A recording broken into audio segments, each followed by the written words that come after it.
Well, good afternoon, everyone. Thank you for the opportunity to join you today. I hope you're enjoying the conference and that you're getting a lot out of it. I'm looking forward to the visit today. We're in between votes right now, so it was a good break in getting off of the Hill. So before I begin, you know, a lot of people, they see this chair that I'm riding around for the first time, they get distracted, it's not paying attention to the speech, and they're wondering how the heck is he balancing on two wheels. So I'm going to answer that question right now so you can pay attention to the speech. And since you're all a bunch of techies, I figure you've already kind of figured it out anyway. Yes, it's intense concentration. So you know, when I talk about cybersecurity and have over the years, I usually get a lot of blank stares and funny looks. I mean, it's getting better as of late because of the awareness of the challenges we face. But I'm told, since I'm in a room with a bunch of techies, that these are my people. So I'm not going to get the funny looks, which is welcoming. But again, I want to welcome you all to Washington. I hope you're enjoying your visit and the conference. And so as the theme of this conference notes, you know, we're at an incredibly interesting point in human history, if you will, an inflection point, the rise of the machines. And I've been fortunate enough to witness some of these really profound changes and evolution over my 17 years in Congress, and I don't see it slowing down anytime soon.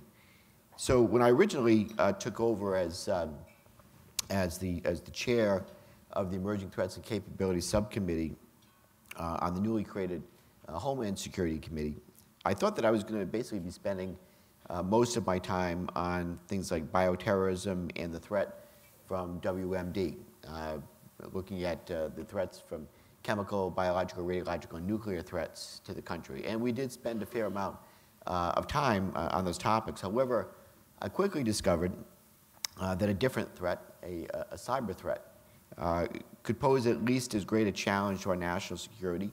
And that, really, on that topic, is where my interest was born.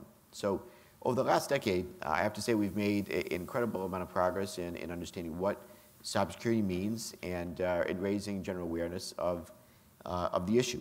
And in large part, I think we've succeeded in making cybersecurity more of a household idea. And I know certainly, you know, you all probably have encountered the same thing over the years. You know, people really didn't care or know about what cybersecurity really was. And I'd love to say that it was in large part because of the work that I and my co-chairman of the Cybersecurity Caucus have done in raising this awareness or the influence that we have with colleagues. But in reality, it's the fact that these cyber attacks and vulnerabilities and compromises personal and private information and the attacks on networks, it's the high-profile media attention that it's getting or individuals or companies being directly affected that have really resulted with the level of awareness of what a cyber threat really is has gone up significantly. So now, I know certainly I had friends and family asking me about WannaCry, for example, in a way that they weren't when the worm Code Red or Conficker came out a while back. So as we cede more and more of our lives to automation and artificial intelligence, it's important to take a step back, I believe, and establish a vision for incorporating increasingly complex electronics into our lives, because it's not going to slow down anytime soon. It's going to become even more involved as we go on. So the question that I ask now is, where do we go next from a policy and also technological standpoint? So as a starting point, I often think back to the first time I became aware of the threat connected devices posed to our critical infrastructure. So one day I remember my staff director on the Homeland Security Committee came in to me and he said, "Boss, you've got to get a classified briefing on this vulnerability that these scientists out at Idaho National Labs had discovered." And so went into a skiff, and I was briefed on this Aurora threat. And so basically, this video began by showing a large diesel generator. It was operating normally, and then after just a few seconds ticked by, the generator started to increase in the amount of load that it was putting out. It started to shudder then and began to smoke until basically the thing spun up out of capacity and tore itself apart. So the cause of this self-destruction, as many of you I'm sure probably know, is basically a simple piece of malicious code inserted by researchers into the generator's logic controller. So the Aurora generator test, as again it was known, opened my eyes to the physical damage that could be caused by a cyber attack, damage that could cripple critical infrastructure like the electric grid. And we're not just talking about the electric grid being shut down for a matter of hours or days, but we're talking about potentially being shut down for a matter of months. I mean, these generators, you can appreciate, they're not like batteries just sitting on a shelf somewhere where you just pop one out and pop a new one in. These things take months to ship, to build, ship, and install. So basically, what really galvanized me to pursue cybersecurity policy on Capitol Hill, though, was the reaction from the electric grid's owners and operators. That was the thing that really caught my attention, because the collective shrug at this vulnerability basically convinced me that Congress really did have a role to play in improving cybersecurity if we were to adequately protect our nation. You know, they basically felt that they were doing enough, that it wasn't really as big a threat as what we believed that it was, and that, you know, if the government wanted, you know, them to do more, that that somebody else should pay for it. But it wasn't really their problem, if you will. They were doing the thing. They were getting along just fine, and I didn't think they were taking the threat seriously at all. So since that time, I do believe that we've made progress in defending our critical infrastructure as the threats have become more real and pronounced, and we understand them better. The Department of Homeland Security continues to improve its capabilities in responding to cyber incidents, and the National Institute of Standards and Technology has created a risk framework to provide guidance on protecting organizations from attack and increasing resilience when one does occur. So while we're still lagging in adoption and implementation, I feel confident that we're on the right path to protecting our infrastructure. So we made more progress in the information technology sector, and I look at some of the successes in limiting the effectiveness of WannaCry as an example of our gains. You know, while this was a massive attack, certainly, that used novel techniques to spread with machine speed, the damage could have been certainly much more significant if we weren't better prepared. Certainly, we were better prepared here in the United States than in other areas of the world. But the move toward automated patching has ensured that a greater number of devices are not vulnerable to known and disclosed defects. And it is those that remain vulnerable due to either their legacy, nature, or organizational policy, government and industry quickly stepped up to the plate and really identified the source of the attack and worked to provide solutions pretty quickly to stop it. So as technology continues to improve, however, the networks that we have to protect are only going to become more complicated. So cyberspace is becoming populated by an incredibly diverse range of devices, as we're all seeing really on a day-to-day basis. Wearable products such as augmented reality and smartwatches are going to further overlay the digital world on the physical environment. Medical devices will provide quicker, more responsive care by tapping into knowledge bases of health information. Self-driving cars are going to drive down the highway as we commute to work and drop off our children to school. And small drones are going to deliver our latest internet purchases to our homes, potentially without any human interaction from the time that we click buy. So even though these applications are all unique in their own way, and machines are assuming a larger and larger role in our society, these are fundamentally all connected devices using the same networks and communication standards that we use today. So powering a great deal of these advances will be the growing field of machine learning and artificial intelligence. So from from a cyber perspective, this is going to bring new challenges, of course. So we traditionally think of patches to vulnerabilities as a new piece of code that is compiled, distributed, and installed. Well, this approach works when we're modifying software with simple code changes, but when the vulnerability is a trained, learned behavior in a machine, how will we detect and patch it? So I'm not enough of an expert to know what the answer is, but I do identify the problem, and I do expect that it's going to be more complicated than stopping SQL injection, for example. All of this leads us toward a paradigm where the vulnerabilities in machines match the vulnerabilities in humans, right? Behavior, machine or human, becomes the foremost weakness in all aspects of cybersecurity. Today, social engineering, such as phishing, remains the #1 method of getting into our networks. So, the human, the vulnerabilities or flaws constitute a very high percentage of the pathway of the problem on these things. So, now imagine that social engineering is extended and applied to devices powered by artificial intelligence, confusing or disrupting their operation. Because of this, behavioral engineering will always provide a vulnerable attack vector. But if technologies remain insecure, even as they become more embedded in our lives, where does this leave us? Where does this leave us? So I'll turn to the question that I began with. How do we move into the future to secure cyberspace? So patching and passwords have brought us to this point. But we need to move beyond these foundational techniques, if you will. We may not have reached the limit of improving security through training and education of the user base, but we're rapidly approaching that point. We're rapidly approaching that point.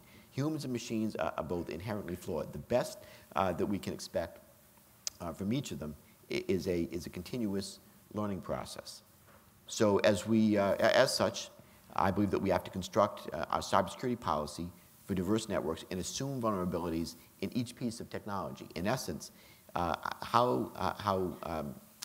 basically how can we, as an industry and policy leaders, encourage innovation in security to keep pace with the innovations in technology? So fundamentally, I view the approach as consisting of 3 components. So first, we need to ensure that we approach the security of the Internet of Things with the techniques that have been successful with our smartphones and desktop computers.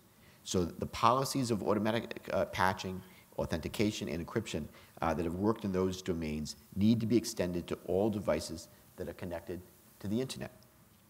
So, and I believe that we have to act quickly before insecure protocols become ubiquitous. So I believe the government can act as a convener in this case, basically to work with private industry in this space and bringing everyone together. An excellent example of this is the voluntary process underway at the Department of Commerce's National Telecommunications and Information Agency to develop guidelines for upgrading and patching of connected devices. I'm monitoring their progress to date, and I'm certainly excited to see their final recommendations, which will be coming out very soon. And I'm also following efforts to develop standard labeling for connected devices, something akin to a nutritional label, if you will, for IoT. So this was one of the many, I believe, excellent recommendations, by the way, in the President's Commission on cybersecurity. So I think that was definitely a move in the right direction. And I believe that the pair of these 2 potential standards, one to guide the patchwork of the patching of devices, and one to inform consumers, can help better protect buyers, product buyers, make security conscious decisions. So as they provide a solid baseline to guarantee a basic minimum standard of security and limit cases of devices not being patched as reasons for cybersecurity breaches. So the second component is an increase in shared situational awareness. So I believe that we have to improve our joint ability to pick out the signal from the noise, if you will, through more extensive public-private partnerships. So none of us has access to the complete picture, as we can appreciate, or awareness of the entire threat environment. And it's imperative, I believe, that we break down the barriers that prevent sharing so that we can expand our common view. So Congress, as you already know, has taken steps to accomplish this by passing the Cybersecurity Act of 2015, also known as CISA, to basically improve threat indicator sharing between the government and industry. As you know, before CISA was passed, there were legal barriers to robust information sharing. And even though the Justice Department at the time had said that, look, where if industry is sharing for the purpose of sharing information for the issue, to share knowledge and protect yourselves against cyber threat vulnerabilities, we're not going to be doing things that we're not going to prosecute under antitrust violations. And well, there are a lot of obviously nervous corporate attorneys who said, yeah, until we see it in the law, we're not going to be sharing information. So we brought down a lot of those barriers. So basically, through its automated indicator sharing program, the Department of Homeland Security is getting more data to private partners quicker.